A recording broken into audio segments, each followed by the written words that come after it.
to the main field we've been discussing this entire semester, which is ethics, moral behavior. If you think about what is required for us to make moral judgments, for us to say that an action is moral or immoral, what comes to mind? For example, if I was controlling you, if I put a little microchip inside your brain and I was controlling your every action, would you be morally responsible for what you did?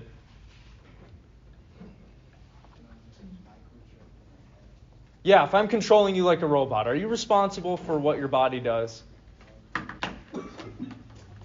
Yeah, I'm controlling you. No, right? Are you morally responsible for knocking an old lady down if a huge gust of wind thrusts you aside into her? What do you think?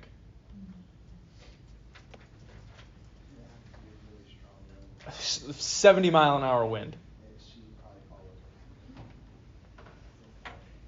We generally say you're not kind of responsible for stuff like that, right? If I was controlling you or if you were hypnotized, you wouldn't be responsible for your actions. If something happened to you that you can't control or your will didn't play a role in what you did, we don't say you're really morally responsible for those actions. The issue that we're discussing today that has a direct bearing on ethics and morality is the idea of free will. There are many philosophers who argue that if free will does not exist, nobody can be morally responsible for what they do. After all, if your will is not free, you don't have control over what you do. If you don't have control over what you do, how can we hold you morally responsible for doing what you do? Right? Now, this is a really important issue to discuss because you might think that everything that we've been looking at in this semester hangs on this one issue, whether or not we can establish that humans have free will. Because if we can't, it seems that the whole project of ethics and being a moral person and holding people morally responsible for things goes out the window. In order to set up this issue for you, I'd like to introduce to you some definitions of some concepts that we're going to be using today. The first definition I'd like to provide for you is the concept of determinism.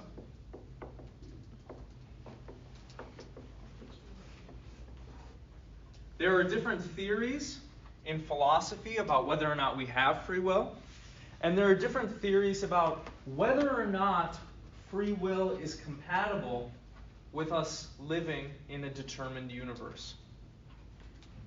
This idea of a determined universe is obviously connected to the concept of determinism. Britannica.com defines it this way. Determinism in philosophy and science is the thesis that all events in the universe, including human decisions and actions, are causally inevitable. Determinism entails that in a situation in which a person makes a certain decision or performs a certain action, it is impossible that he or she could have made any other decision or performed any other action. In other words, it is never true that people could have decided or acted otherwise than what they actually did. So, determinism is the view, roughly, quoting Strawson, that everything that happens in the universe is necessitated by what has already gone before, in such a way that nothing can happen other than the way that it does. Things can't happen otherwise.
So determinism, to repeat, is the view that everything that happens in the universe is necessitated, it couldn't be any other way, by what has already gone before in such a way that nothing can happen otherwise than how it does.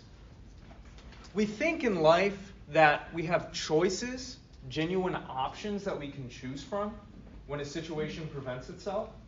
I can take the cap off this marker if I want. I can put it back on if I want. I can put it in my pocket. I can throw it across the room. These are just some mundane examples. We think that we have actual choices in life, genuine alternatives before us. Determinism is the view that we don't really have any real alternatives or options. Everything that happens is caused by what has happened before in such a way that it's following some sort of predetermined path. And even though we think we have choices, we think we have options, really, what we're going to end up deciding has already been determined by the initial conditions of our universe, let's say. If we think about this scientifically, scientists and philosophers are going to connect the idea of determinism, the view of determinism, to the Big Bang. They're going to say, look, our universe had a beginning. Everything that is happening right now, everything that has happened in the past, and everything that will happen in the future was set by the initial conditions of the Big Bang, by the locations of the particles, by their masses, by their relationships between one another, by their charges. Things would have happened differently. I may not be here today if one of those particles was in a different location, but the way that the Big Bang was, its orientation, how everything was set up, and everything that came after it has determined what is happening today and what is going to happen in the future. The future is not some sort of garden of forking paths where you get to decide what path you go down. That's an illusion. Really, there's just one path that things can go because of the way that things are. Y'all feel like you have a good understanding kind of what this view says? There are a lot of philosophers who think that this view implies that we do not have free will, and therefore that we cannot be morally responsible for anything that we do. But what exactly do we mean when we're talking about free will? Well, there are lots of different ways to define it. Depending on what your concept of free will is, you might think that free will is compatible with this view. You might think, even if this is true, we still have the free will that matters for moral responsibility. It depends on how we define free will. There's one general way that you can define it, and then there's a more technical way, which is a little bit more abstract. Generally, we define free will as having the ability to choose what we think and do. Right? Having free will means having some sort of ability to choose what we think and do.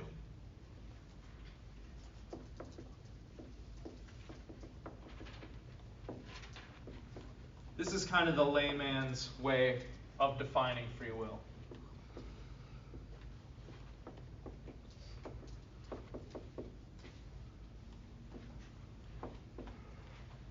You can object to this definition because maybe you think free will isn't a matter of choice at all. Maybe you think, along with the philosopher Harry Frankfurt, that having free will means doing things in line with your desires. If you're following your desires, you're acting freely. But we don't have to get into the weeds of that right now. Generally, this is what we think of when we think of free will in our minds. The more philosophical, abstract way to define it as whatever that thing is that is required for moral responsibility. And we're not going to say exactly what it is because it's hard to figure out, but free will in the literature, in the philosophical literature, is understood as that which is required for moral responsibility.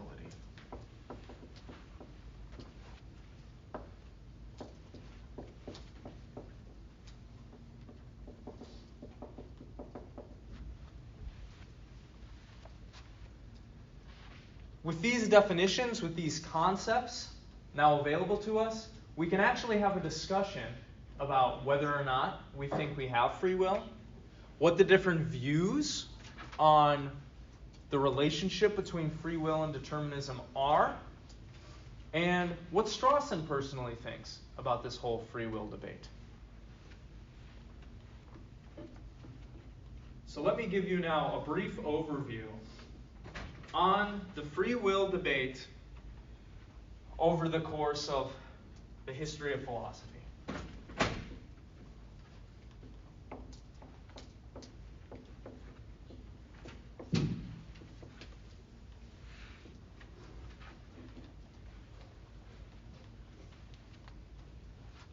There are two basic views that one can hold regarding the relationship between free will and determinism.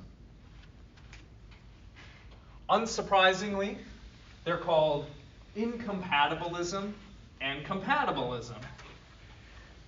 Incompatibilism thinks that free will and determinism are incompatible. If you have one, that must mean the other is false. You don't have the other. Compatibilists think, no, free will and determinism are compatible. If determinism is true, that doesn't mean we don't have free will. Free will is not eliminated by the truth of determinism. We can represent this graphically. Concerning the question, are free will and determinism compatible? There are two possible answers.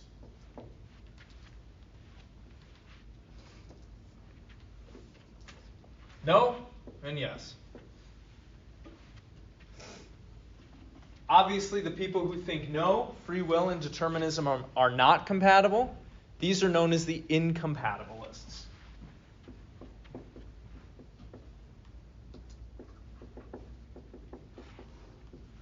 The people who think that they are compatible are the compatibilists.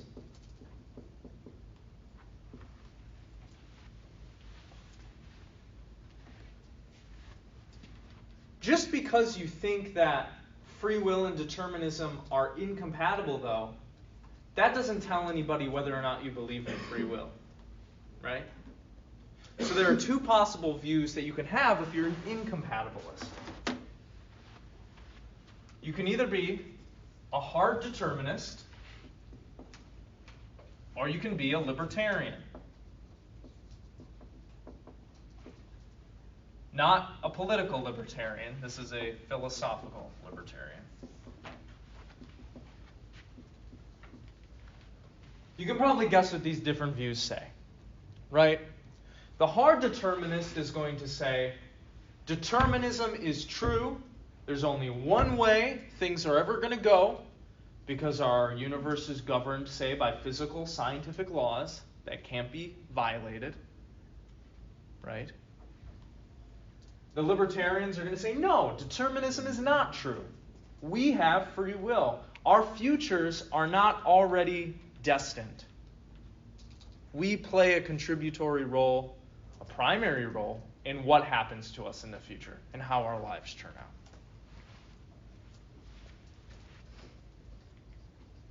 So the libertarians think free will exists. In virtue of thinking that determinism is true, the hard determinists say, no, free will does not exist. Stupid idiots.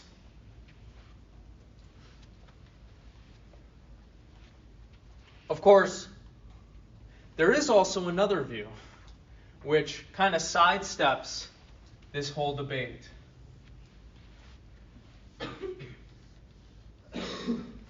My former advisor at Macalester College called this view no free will either wayism. Strawson calls this pessimism. The pessimist position is it doesn't matter whether or not determinism is true. Free will is impossible. We don't have it. The universe could be deterministic. It could work according to physical laws. You know? If that was the case, we couldn't have free will.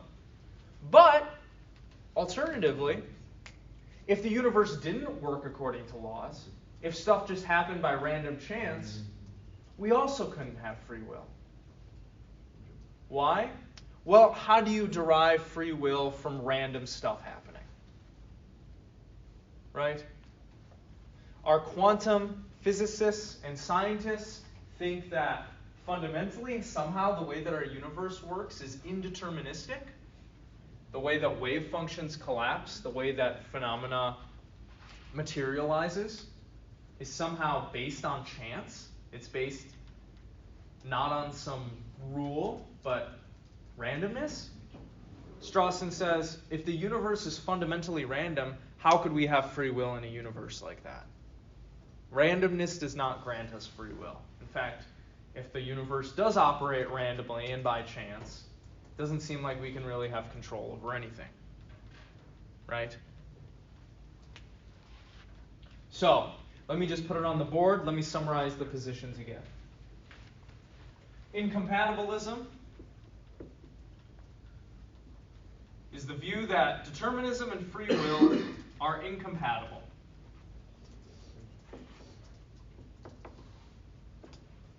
I'm going to abbreviate determinism DET.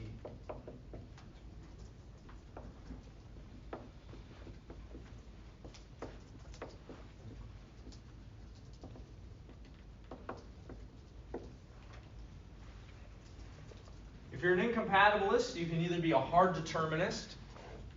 You can think that determinism is true, so free will does not exist. Or you can be a libertarian. Bless you.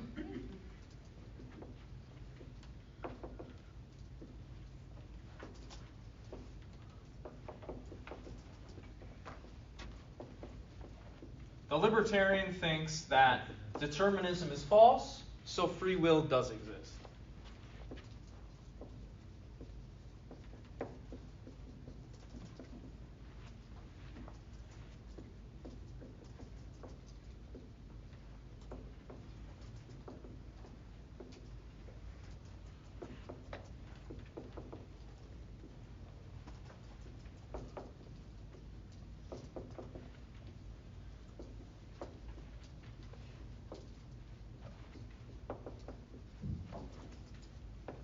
Or you can be a compatibilist. You can deny that free will and determinism are incompatible. You can say, no, even in a determined universe where our actions are controlled by our brain states, our actions are controlled by whatever neurochemical processes are happening in our body, or biochemical processes, we can still have free will. That's the compatibilist position.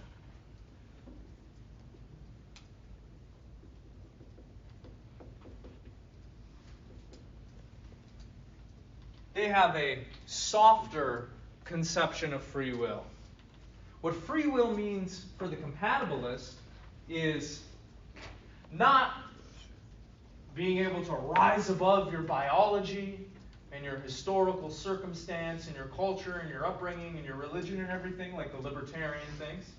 The libertarian is going to say, no, regardless of what's going on in my brain, somehow I have the ability to direct my actions. The compatibilist is going to say, no, what we mean when we talk about free will isn't something strong like that. It's something more like, were you pressured or forced into doing the thing? Was somebody holding a gun to your head? If nobody's holding a gun to your head, then we say that you're free. That's what we mean by free will. Not this ability to kind of do what you want regardless of your brain states. That's silly.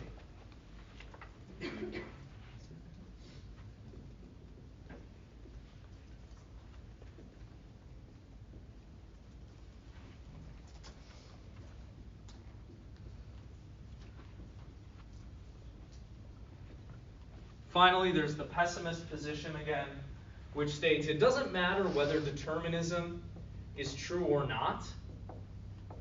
Free will is impossible either way. In a determined universe, in a universe in which there's only one way things are going to go, it's obvious that we can't have free will. But if you imagine a universe in which actually things just happen randomly or by chance, like we think happens in quantum physics, we can't derive free will in a universe like that either, because just random stuff is happening. We don't have any control over that. So we can't have free will either way.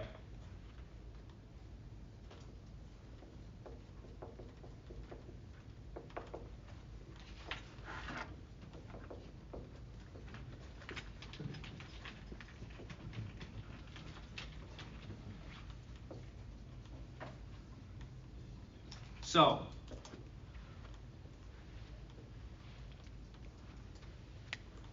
what do y'all believe in this class? First of all, who here thinks that determinism and free will are incompatible? Raise your hand. Free will and determinism are incompatible. One person? Okay, is anybody a compatibilist?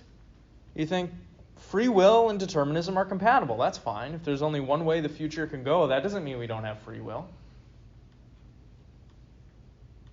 All right, at least two. Anybody a hard determinist? Anybody think we don't have free will? I mean, look at the science, man. If you think you have free will, you're kidding yourself. Anybody think we don't have free will? Really? Nobody? That's surprising. Do you all think we do have free will? All right, a lot of you seem to believe that. Okay, what about the pessimist position? Is there anybody who thinks, look, we're screwed either way. Doesn't matter if determinism is true or false, can't have free will. Anybody think that?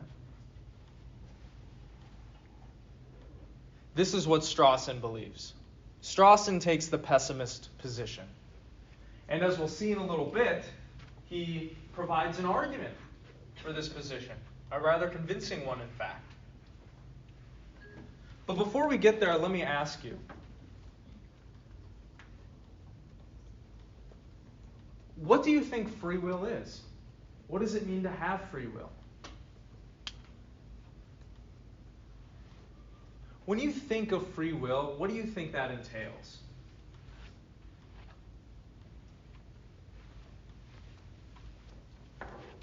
Like the ability to do whatever you want. So if I flap my arms really fast, can I fly? No, but that you're exercising your free will to do that, you know? Okay. So we can't do whatever we want, but I can I can direct my body however I want. Maybe that's an example of it, right? Flapping my arms really fast isn't going to allow me to fly like the Wright brothers or something, but that's not what we mean by free will, right? Like being able to fly or grow gills whenever we want, right? Maybe you do think that's what free will is. I don't know. Yeah? I think it's just the ability to make your own choices. Okay, the ability to make choices. Okay, so you're not forced to make a certain choice. You have genuine alternatives, genuine options in front of you, right? And you can choose between them. That's what it means for you? Yeah. Anybody else? Anybody like the softer version of free will that the compatibilists trot out? They say, look, what it means to have free will is that you're not coerced or forced into something. It's nothing stronger than that, really. So as long as I'm not holding a gun to your head, as long as I haven't taken your family hostage, as long as I'm not threatening you with death somehow, you're free to kind of do what you want. Anybody like that view of free will? Will you tell us why? Because I feel like whether or not free will is real, should it depend on whether people should be morally responsible or not? Like, I feel like everybody should just agree that, like, you have a moral responsibility for your actions. Like, if you wholeheartedly just believe that they were, like, I don't know how to describe it. Like, if somebody wasn't holding a gun to your head, then, like, it's your action, you know? If, Okay. like, somebody wasn't coercing you to do something, if you didn't think it was, like, the best thing to do, you probably wouldn't have done it. All right, let me ask you this. Do you think you have free will in an instance in which you're tricked into doing something? Kind of. I don't, like, I think that you could you give an example? Yeah, okay. Let's say, before everybody comes into the room today, I told y'all, yeah, there's free cupcakes in the classroom. Like, go on in there. And I've actually, like, set a trap for you, a little prank. And then you walk into the room and, you know, a pie hits you in the face. And you get all mad and you're like, why did you do that? And I said, well, it was your free will to go in there. I didn't hold a gun to your head and make you go in there. I don't know, but, like, you would coerce it. Like, So it's still coercive in a way, like the tricking, or manipulative maybe. Yeah, but I also feel like you kind of have free will. Like, you can go in the room if you want to, but, like, come on, free cupcakes, it's too good to be true. You should be smart enough to know that it's probably not free cupcakes. Okay. We throw around this phrase all the time, free will. But when we start investigating what exactly we mean by that, it gets a little hairy. It gets a little confusing. There are a lot of things that people mean by this phrase. What Strawson tries to provide us in this argument is not only an overview of the free will debate, setting out these different positions and why they think what they do, but, bless you, he tries in some sense to put the debate to rest. This debate over whether or not we have free will has been going on for thousands of years. Strawson doesn't think we've made real progress on it. And so one of the things that he's doing in this article is offering his own argument. People aren't interested in talking about free will just for free will's sake. I mean, maybe some people are. But the majority of them are concerned with this debate because it has a direct bearing on whether or not we can hold people morally responsible for their actions. If it turns out that people don't have free will, how can we justify holding them morally responsible for what they do? If you don't have any genuine ability to choose what you do in life, how can we hold you responsible? And then how can we justify punishing people or rewarding people based on their behavior? Well, this is a really important discussion.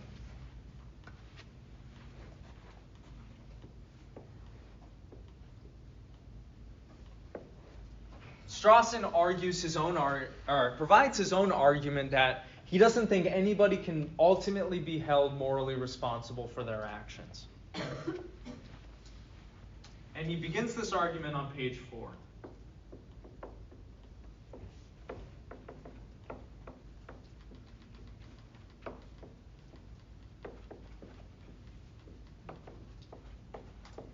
He says, starting at the top, if you'd like to follow along, one way of setting out the pessimist's argument is as follows. When you act, you do what you do in the situation in which you find yourself because of the way that you are. But then, to be truly or ultimately morally responsible for what you do, you must be truly or ultimately responsible for the way that you are, at least in crucial mental respects. Obviously, you don't have to be responsible for your height, age, sex, and so on. But you can't be ultimately responsible for the way you are in any respect at all. So, you can't be ultimately responsible for what you do. This is why. To be ultimately responsible for the way that you are, you must have somehow intentionally brought it about that you are the way that you are. And the problem is this then. Suppose that you have somehow intentionally brought it about that you are the way that you are now, in certain mental respects. Suppose that you have brought it about that you have had a certain mental nature Z in such a way that you can be said to be ultimately responsible for Z. But notice the issue.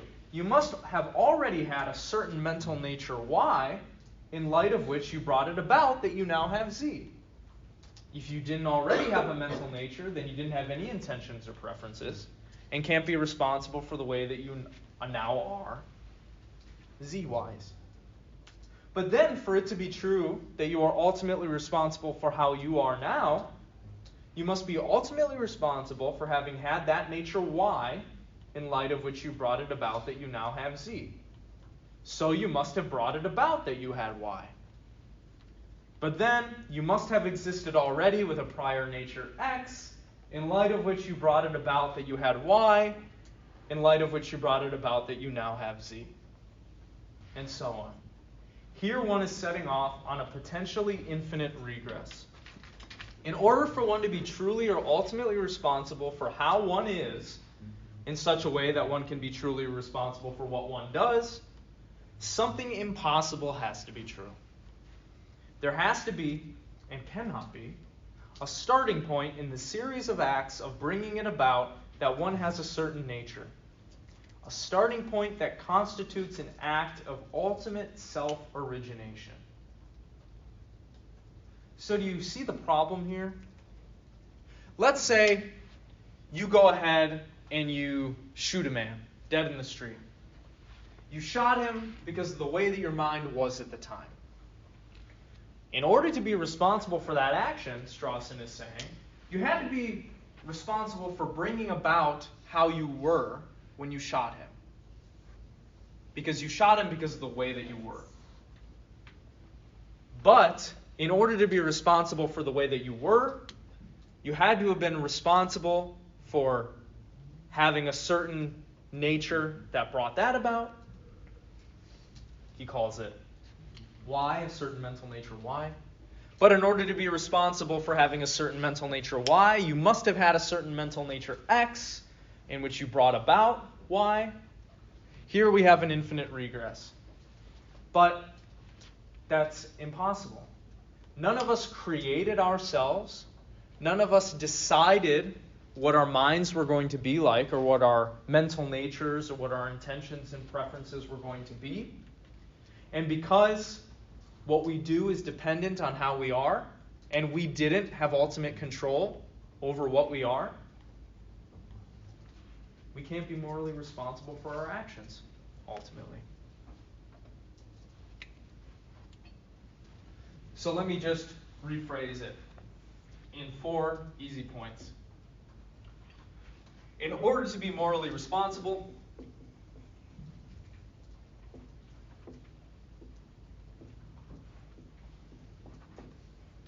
an agent must be responsible for what she does.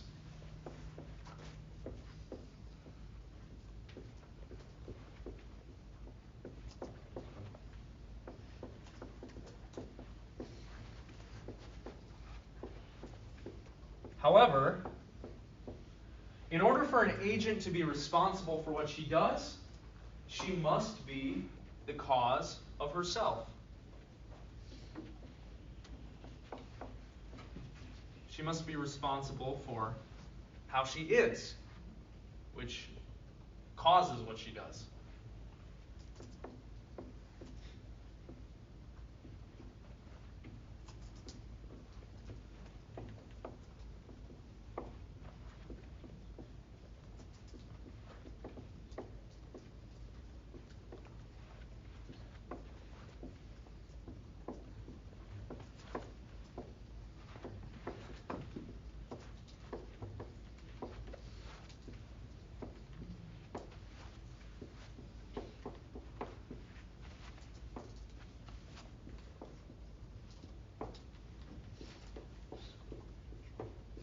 The problem, however, is that nobody can be the ultimate cause of who they are.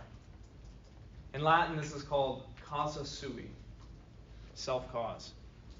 Nobody can be the ultimate cause of who they are, what they are like, which determines what they do. Therefore, no one can be ultimately responsible for what they do.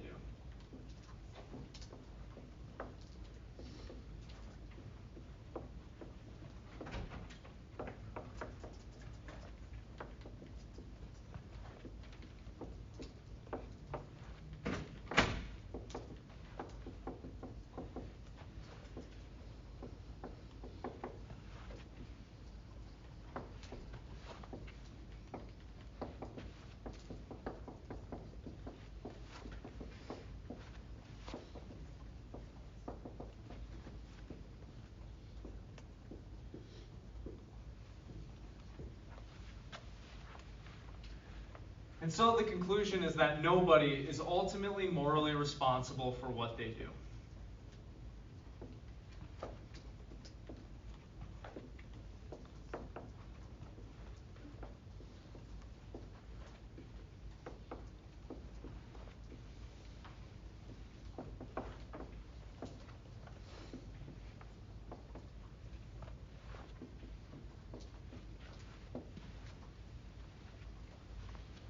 Strawson thinks this is a knockdown, drag-out argument against the idea that we can be morally responsible for our actions. And so he suggests, well, because we can't have free will, because we don't have free will, and because we can't be morally responsible for what we do, the matter is kind of settled here. We should stop having this debate and philosophy. It's getting us nowhere. What we should do instead is we should do more research into psychology to explain why people do the things that they do. Instead of arguing about whether or not we have the ability to do what we want, he says, we should put our time and our resources into psychology, which is going to actually allow us to mold people's behavior and thoughts in society in a helpful, positive way.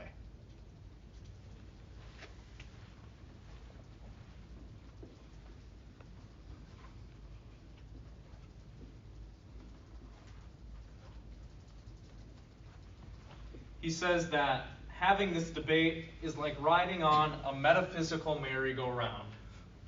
You start at one position. Let's say you start as a libertarian, you think free will exists. But then you're confronted with all this scientific evidence that actually, what we do is just caused by our brain, and we can't control the processes going on in our brain, so nobody has free will. But then if nobody has free will, that we can't square that with the idea that people are morally responsible for their actions, so we become a compatibilist. But then we realize that the compatibilist idea of free will just is not really what we're talking about when we mean free will, so you become a libertarian, and the cycle just keeps on going. He says we need to get off the metaphysical merry-go-round. We need to do research into psychology, stop having this philosophical debate about free will.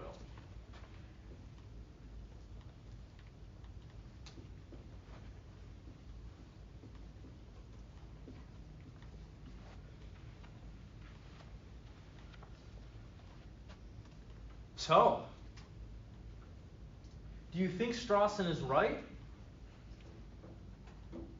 Or do you think, no, people are morally responsible for their actions? There's something going wrong here. There's something off about this.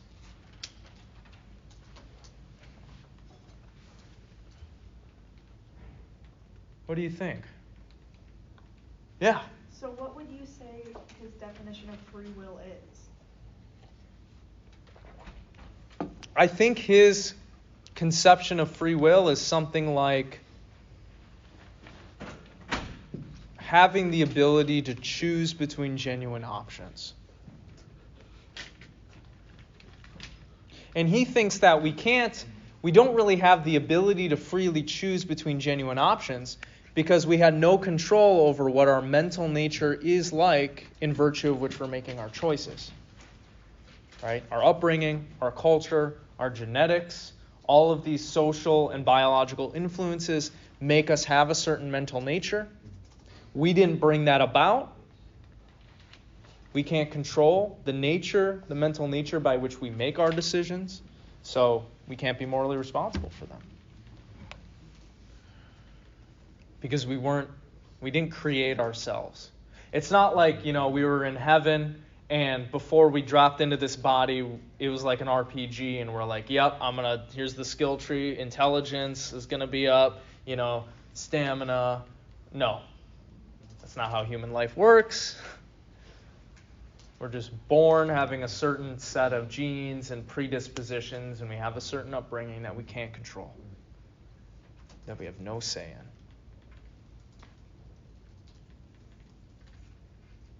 So are you all ready to give up on moral responsibility?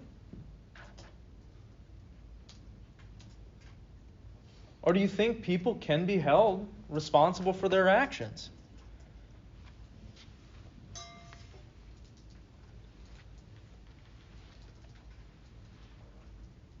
This is a serious problem.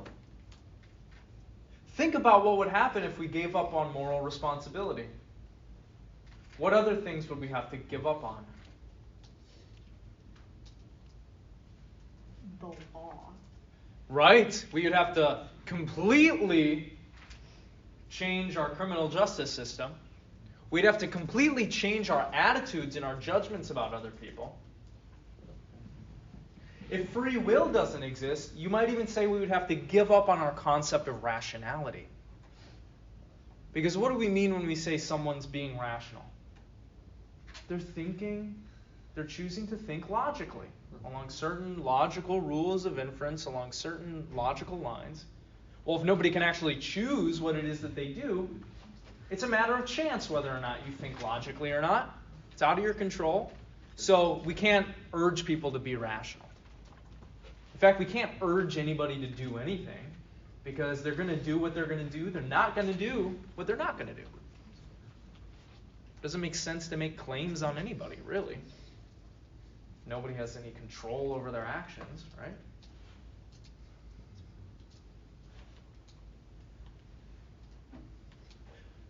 Yeah. I think he's right about having to move on from the debate. And I think that free will is probably real. But yeah, I think that everyone should just give up and we will not talk about this anymore and go to psychology and find stuff that's actually applicable to real people. Okay. So maybe you think the debate isn't worth having really anymore, but he's right about the psychology thing.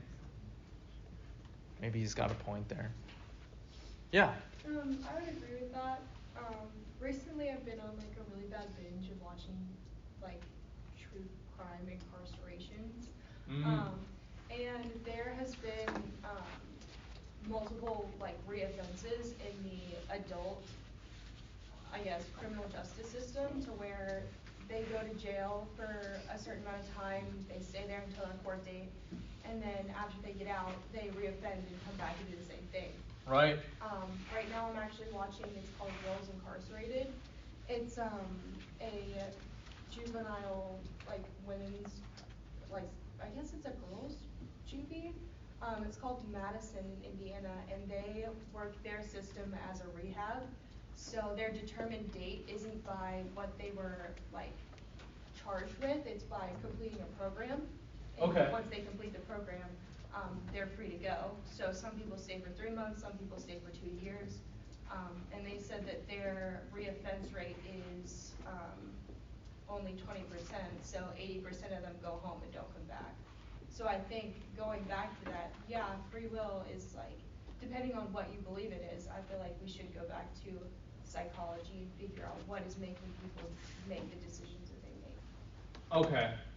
Because there are factors at play here that, if we knew more about them, maybe we could make a better society. Maybe people's lives could be turned around. Maybe one of those things that we can do is rehabilitative justice or restorative justice perhaps, instead of retributive justice, just punishing people. I agree. I think the only purpose that this conversation should still be relevant is because I think that the prison system focus on rehabilitation instead of punishment. It just is impractical.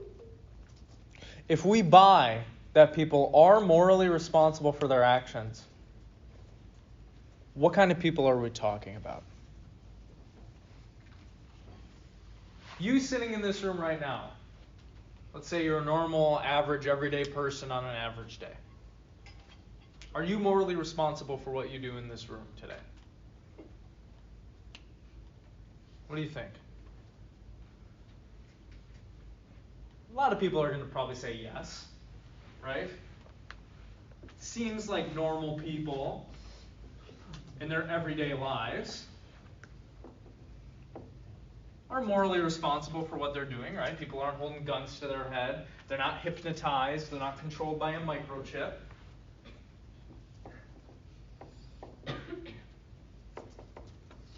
Okay. So maybe they're morally responsible. Okay. How about people with mental illnesses or addictions? Are they morally responsible for what they do? Are some of them, and some of them are not?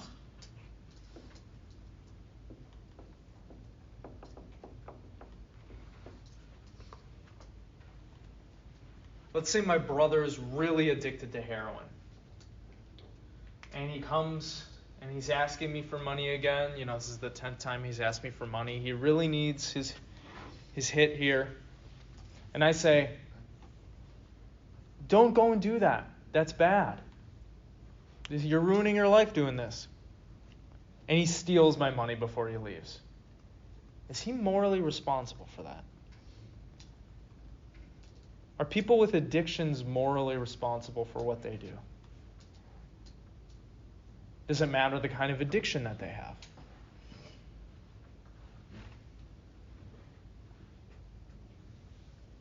I feel like with addictions, like in some cases, some people are able to overcome it, and mental illness, like it's a different battle and like a different situation than comparing the two to the same. Like addiction, some people are able to overcome it, but mental illness, like it's just always going to be there. Right, so let's distinguish between them right now. Let's just talk about addiction. Does it matter the kind of addiction that somebody has? What if you have somebody addicted to child porn? Are they morally responsible for watching child porn? For normalizing some sort of social behavior of watching child porn, for example? They have an addiction. What do you think? I think everybody is capable of going to therapy, whether it be free counseling, or like going to a rehab or something. Okay. So are you just talking about addiction here? Yeah. You're like, look, people who have addictions. I mean, they obviously know that they're addicted to something, and they have a choice to go to rehab, and it's just like, you have to do what's best for you regardless of like whether you are addicted to something or not. And the distinction is whether they want to or they don't want to, because a lot of people don't want to get better, and a lot of people just want to do drugs. Sure. Does it change if the person is high or not? Let's say you have somebody who is addicted to meth. They do a bunch of meth, and now they're flying high, running around, engaging in a bunch of projects. Are they responsible for what they do while they're high on their drug of choice? Why? Because they made the choice to do the meth, therefore they have to be responsible for the actions. Like if I go and I decide to drink and drive, I made that choice. I should be responsible for the actions thereafter. Okay, so because the person who did the drug had the ability to do or not do the drug, they're responsible for what follows if they do it, and they're not in their right mind, say? Yeah. Anybody disagree? I mean, it's like, no, I don't disagree, but it's like, what about like uneducated like youth, like for example, teenagers who start smoking?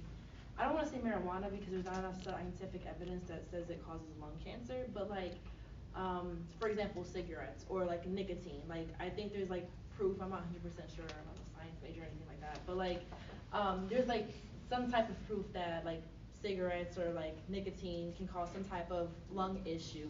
So like are they morally responsible for like causing that to themselves? Because like, you know, they're uneducated. They didn't know this was gonna happen to them. But at the same time, some teenagers are smart, like they know that this is gonna happen to them. So it's just like, I don't know. Right. I mean, a lot of them probably are thinking, look, you know, the people who get lung cancer, they get it when they're old. They get it because they've been smoking 2 packs a day for their whole life. You know, I'm rolling the dice here maybe a little bit, but I haven't been doing it for that long. Right? Maybe some of them don't know. I think the majority of them probably know smoking isn't good for them. I still feel like that's, I mean, their fault. If before you do anything, you should be educated on what you're doing. Like, before you go vote, you look up, you know, and research who you're going to vote for. You don't just vote for some random guy. I feel like the same should be said for if you're going to smoke cigarettes, and you should be educated on what they can do. And then if you're not, then that's your own problem. Okay. So maybe it's a little hazy with the addiction example.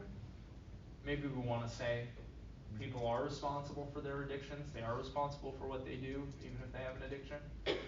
But what about the case of mental illness? I used to know somebody who was bipolar, and they didn't like taking their medication. Obviously, this had a significant impact on their life. Was she morally responsible for what she did because she didn't want to take her medication? Or is she morally responsible for not even taking her medication? Can we say that she was within her right mind enough to know that what she was doing was an appropriate decision? Appropriate thing? Does it depend on the nature of the mental illness?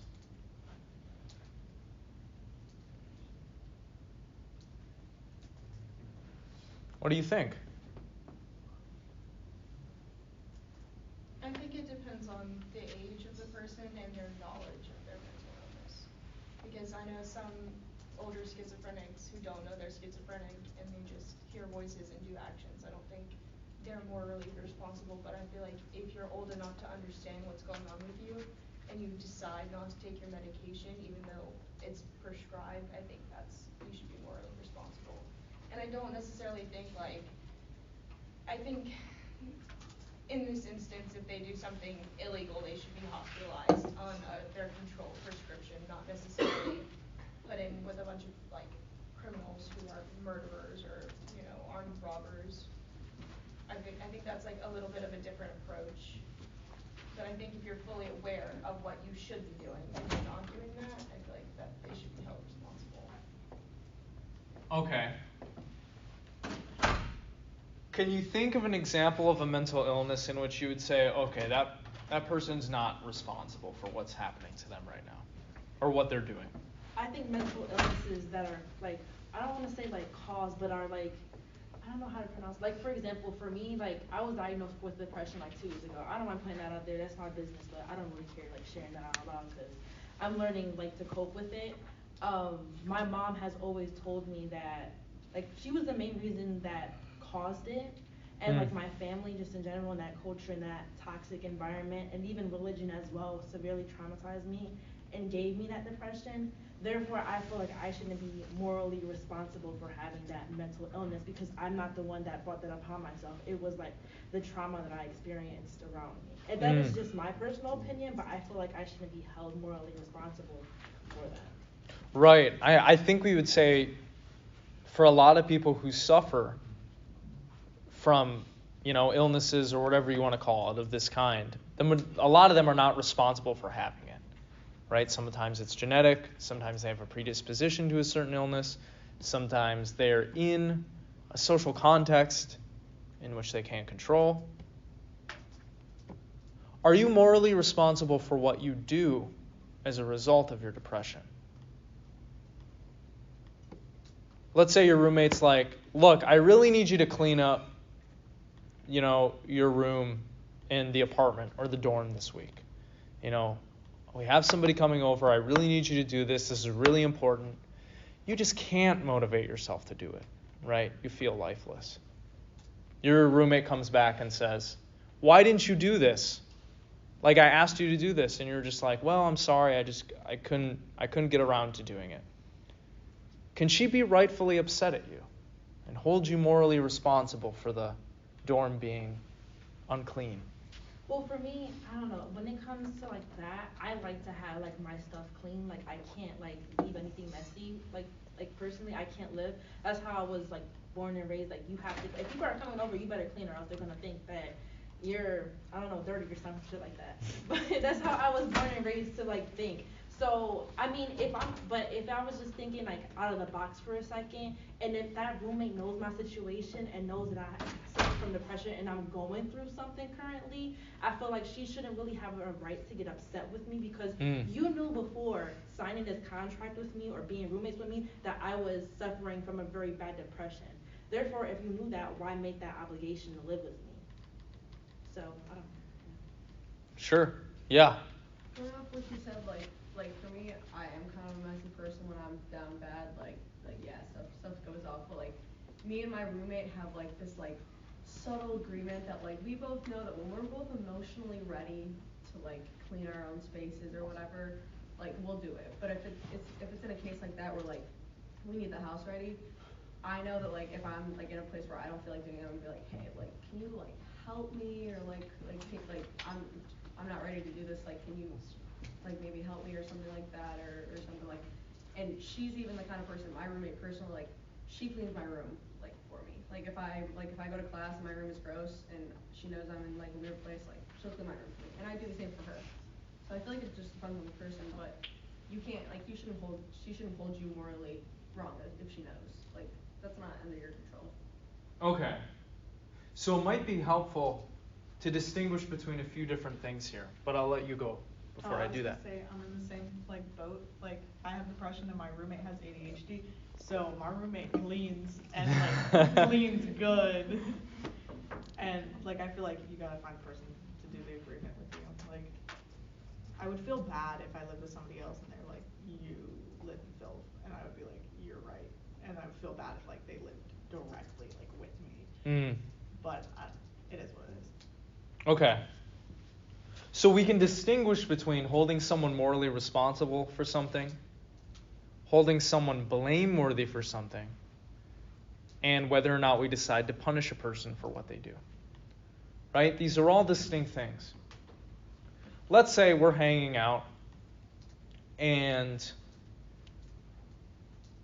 you and I are chatting it up, and for some reason I say something that makes you upset. Just a little minor thing, but it annoys you, and you pour your hot coffee on me, and you burn me. Now, I would hold you morally responsible for doing that, right, if you were in your right mind. I would even blame you for doing that. I would say, you did that, that's a bad thing, you shouldn't have done that. I wouldn't punish you for that, though. I wouldn't advocate for you to be locked up. I wouldn't say, okay, give me your wrists, I'm going to smack them with a ruler now, right? We can imagine situations in which we might indicate that someone is morally responsible for something, that they may or may not be blameworthy for it, and that they may or may not be punished for it. Think of a situation in which you're driving down the road and all of a sudden the brakes go out in your car, and you have somebody sitting in the front seat, and you get into a crash and they get hurt. All right, you didn't have control over the brakes going out. But perhaps they could still say, well, look, you should have gotten your car looked at. Like, you should maintain the upkeep of your car. It's your fault, basically, that you didn't look at the brake lines. You haven't brought the car into the shop in the last 3 years. I'm going to hold you morally responsible for that. But I'm not going to blame you for what happened to me because it was an accident. Right? Because it's not like you snipped the brake lines or something. It's just negligence, and it just so happened to go out while I was in the car with you. maybe when it comes to certain cases, we can distinguish between these different things to help make our analysis and our judgments a little bit clearer. Maybe we want to say for people with addictions and mental illnesses perhaps that they are morally responsible for various things, but that we don't punish them because of their behavior, and maybe we don't blame them necessarily for their behavior either. I don't know. What do you think about that? So my dad had schizophrenia, and he was a stay-at-home dad. So there were times where he would just forget to like take account of his kids. Like we were all really young, and he would just like forget about us. So my sister one time built an entire tower out of chairs and tables, and like she could have fallen, but she didn't. But if she did, I don't think that he would be morally responsible for what happened, because it happens. Like he probably shouldn't have been put in that situation. And so I don't think that like he had a moral responsibility for that. Okay. And therefore you wouldn't say that he should be blamed or punished for that occurrence, right?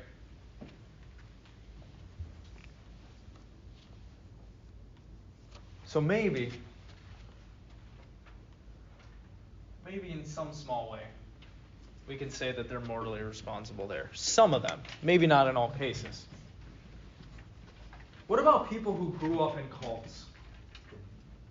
Are they morally responsible for what they think and how they act?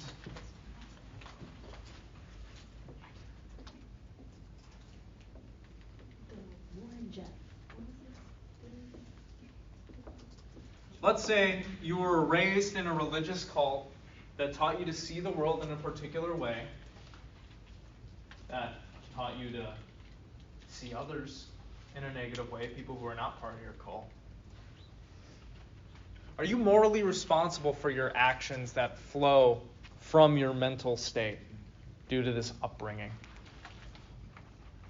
So I'm not sure if anyone's seen the Netflix show about Warren Jeff, the dude that was, I can't remember. I just know it was like the fundamentalists of Mormonism and stuff like that. Yeah, yeah. Okay. Anyways, a lot of people that they were just they would believe in incest, polygamy, they had multiple wives. This man literally slept with 8-year-old, 10-year-old girls and thought that that was okay. And then anyone that was close to him, for example his brothers or puzzens, uncles, they all carry that tradition, impregnating and sleeping with little girls who barely have gotten through puberty yet. I think for that spreading happening, and it's wrong, for a fact that it's wrong, I think you should be held morally responsible for it. Of course, I feel like you 100% should. But I will not sit here and blame little girls who have gotten raped and taken advantage of, and was taught at an early age this is okay, this is God accepting you into the fucking, I don't know what it was called, the universe or some shit like that. I don't know. It was all BS just to get into little girls. Oh my God, I just thinking about it, I just feel yeah, they should be, if they're doing it for a religious reason and I see it as weird, I'm gonna hold them morally responsible for it. Okay. Yeah? I feel like it's hard because if that's what they grew up with, whatever the Meta family, if that's all they've known and that's it, they know nothing of it and that's what they think is right, it's tough because it's not their fault that they're thinking that this is okay. They should be punished. I feel like it's hard to tell if it's morally responsible. Everybody else that's continuing it, yeah, it's hard. It's a weird line because it's not their fault that that's all they know. But at the end of the day, yeah, it's fucked up, for sure. It's very messed up. So maybe, if they grow up in a cult, they've been indoctrinated, brainwashed in a particular view, let's say. It's not ultimately their responsibility for what they do, unless maybe they've broken away from the cult and they've had an opportunity to learn the way the world is and what's appropriate. What do you think? to make this issue more salient, there are things that we think other people ought to know, and we hold people morally responsible for doing things that violate things we think that they ought to know. For example, let's say you're an environmentalist and you really care about planet Earth and you're all about environmental policy.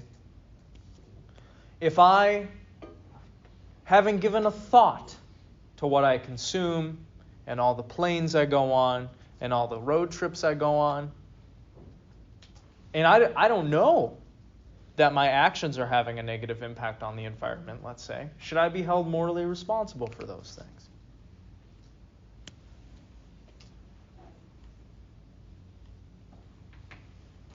I don't know. I don't know that my actions are having that impact. I don't think so. I kind of blame that on the education systems. Like, they don't teach us, like, what we're doing. Like, I just learned in college that, I want to say, like, for example, me driving, like, 200, 300 miles to freaking Philadelphia twice a week or so, or twice every, like, month or so, is really bad because I'm letting out, like, I don't know what to call it. I'm not too much educated on environmentalism and stuff like that, but I just learned coming into college that there's certain things that I've been doing my entire life that's bad for you. Like, if it wasn't for TikTok, I wouldn't have known that Fashion Nova, Shein, all these fast fashion websites are really, really bad for the environment.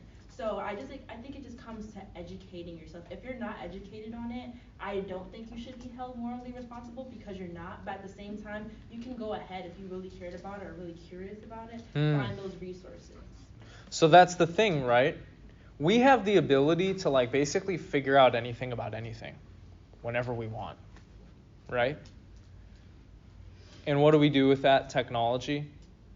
We watch cute cat videos and TikToks, and we scroll through, political Facebook groups, whatever it is. It becomes very interesting when you start trying to figure out what can we hold people morally responsible for because there are things that they ought to know, right? I bet there are a lot of things that you think people ought to know and they should be held morally responsible for their actions because they don't know those things and they do something as a result. But it's probably going to vary from person to person. Now, I'd like to do one more thing before class ends. I'd like to just drive home how important this discussion about free will and moral responsibility is. Because if you haven't gotten it yet, giving up on free will and therefore moral responsibility would have very impactful consequences for how we organize society.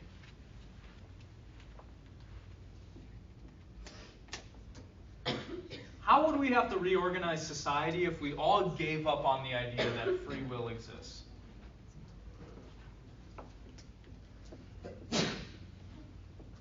Bless you. Well, should I give you one philosopher's answer?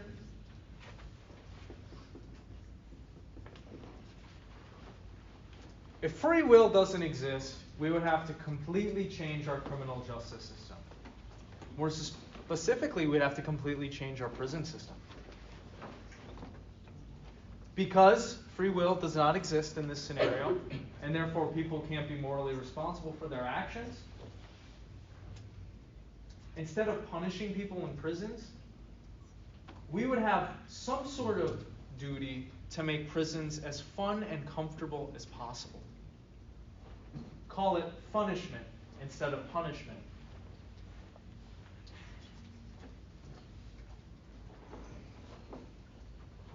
After all, the serial rapist murderer can't control what he does. He's just a product of maybe his sick desires and his upbringing and whatever it is. We can't rightfully make prisons dank and dark and bad and uncomfortable. We would have to give prisoners TVs, cupcakes maybe, little coloring books, Xboxes. Punishment, not punishment. After all, they can't be held morally responsible for what they did. Anybody like punishment? Should we engage in punishment? I mean, if you're putting Xboxes, TVs, and all of that stuff into prisoner homes and shit like that, I'm sorry. If you're putting that into prisons, where's that money coming from? If I knew that like 100 different rapists, serial killers, whatever, were getting punishment or like getting stuff like that, and it's coming out of my taxes, oh, I'm Yeah. pissed off.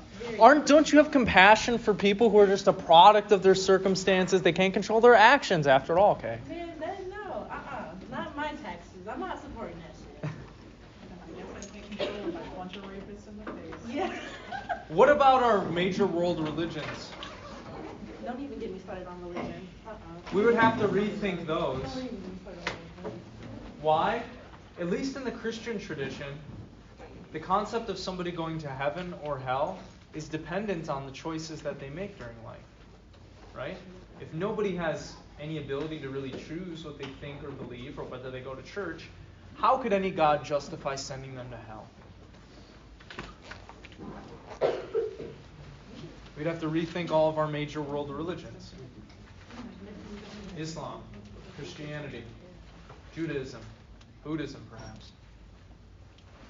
I've hinted at this before, but we would also have to give up on our concept of rationality, or at least urging people to think rationally or be reasonable.